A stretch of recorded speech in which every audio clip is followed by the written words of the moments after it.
you sort of the old school way to tap these, and this is a way that's been done for centuries, and this was learned originally from Native Americans who would boil the sap in a big open container. Usually it was actually a hollowed out log that they would burn it in and burn it down into the sweetener, the syrup. The early settlers took that, improved upon it, and I'm going to show you, sort of the old way, but I'm not going to have the old tools. One of the things that we'll be using today is we'll use our portable drill.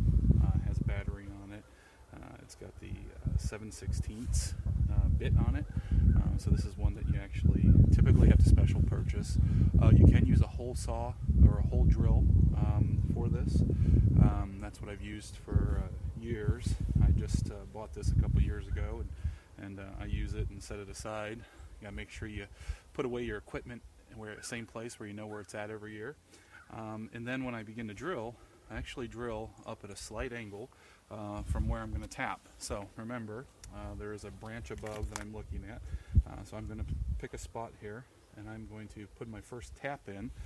And as I tap it, I won't use this tap, but I wanted to show you. So this is and this isn't the oldest style of spile, but this is a fairly old type of spile.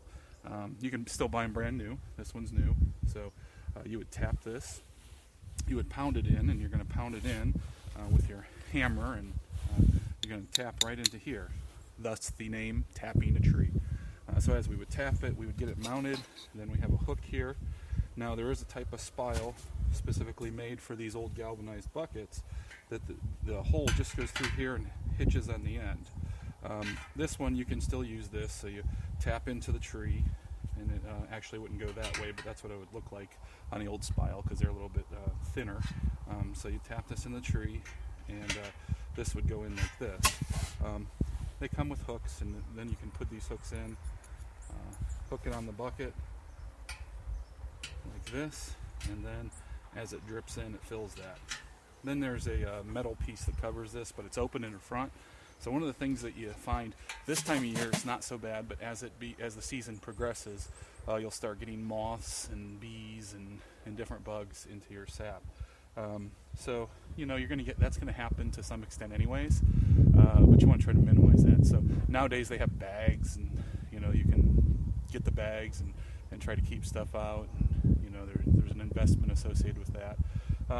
But this is a good place to start. If you just want to put a couple taps in and try it, it's a real good place to start. Now, after I did this and I bought 8 or 10 of these buckets, eventually what would happen is they would freeze in the bottom because the sap flows, stays overnight, freezes, and there's that expansion that takes place. And you typically will get leaks in these buckets along the seams as there's an expansion takes place.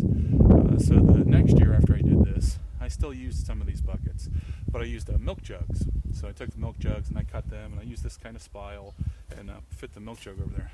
Now, really inexpensive. Milk jugs are cheap, but here was the big deal. When the wind would blow, they would blow off the trees if they weren't full, and then you also had to empty them a lot more regularly because the most they're going to hold is about 0.8 gallons when you cut that hole. So, it increases labor, but if it's the only way to meet the entry point into tapping trees, I say go for it. I'll show you in just a moment what I've actually done for my new sort of hybrid way. But I want you to understand how these work. So hopefully that's helpful to you. And hopefully if you have any questions, feel free to comment. We'll see if we can get through this together. Thanks.